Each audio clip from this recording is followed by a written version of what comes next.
China's foreign minister says a window of peace is opening up for the Ukraine crisis. Speaking at the G20 meeting in South Africa, Wang Yi stressed Chinese support for all efforts to achieve peace in Ukraine, including a recent agreement between the US and Russia to end the war. Mr. Wang met his Russian counterpart Sergei Lavrov on the sidelines of that summit and hailed relations between the two countries as moving to a higher level. On Tuesday, top US and Russian diplomats met in Saudi Arabia and agreed to form teams to negotiate an end to the war. Ukraine, however, was not at that meeting. Well, let's get more now, and for that, we're joined by Isaac Lukando, reporting live to us from Dar es Salaam, Tanzania. Isaac, first of all, we're on day 2. I want to know what's on the agenda today, but also what's happening on the sidelines of that meeting.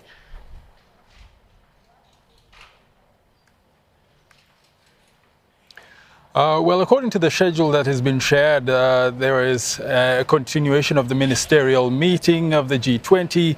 We also know that the deputies were supposed to meet virtually to draft a communique of all that has been going on in this two-day meeting.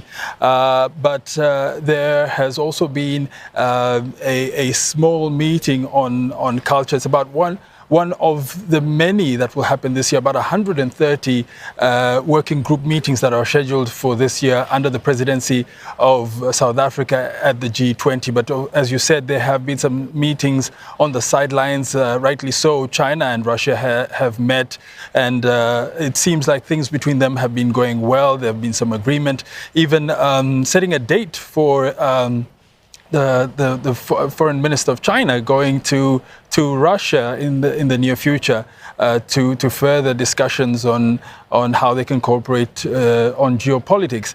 But you also see India and China as well meeting and talking about how they can ensure tranquility along their shared border. But what has caught the attention of many in this particular meeting is the reaction of President Cyril Ramaphosa, whose country is the host and the chair of the G20. He appears unperturbed in his remarks that key officials of the United States are not at the meeting. Yes, the United States is being represented, but not at the top level. And the issue appears to be the differences in policies. And you can see this in the strained relations between the two countries of late. So there have been areas of convergence and areas of divergence amongst those who have gathered at this particular meeting of the G20 countries. Isaac, I want to talk to you about the ongoing war in Ukraine, a major topic on the table of the G20 summit. We've seen some momentum, as we've just reported in our story, in this development, but a consensus to ending the war, is that likely?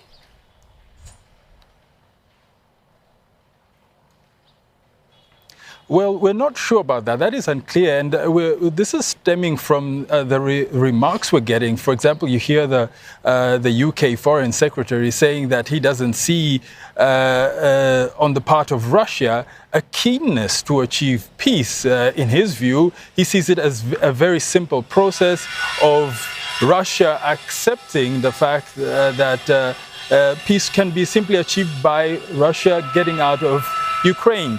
And so there's been a key difference on the part of Russia and China. They see eye to eye on the future of the area, but that doesn't seem to be the case when it comes to the UK. And of course, Ukraine, as you said, was not involved in the meeting that was hosted by Saudi Arabia recently, where the United States met with Russia. So it seems a little bit complex, and maybe we might not see a resolution to the issue at the moment.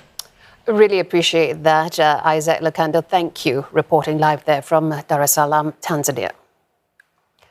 Our CNA's Deborah Wong has more on China's efforts to be a peace broker in Ukraine.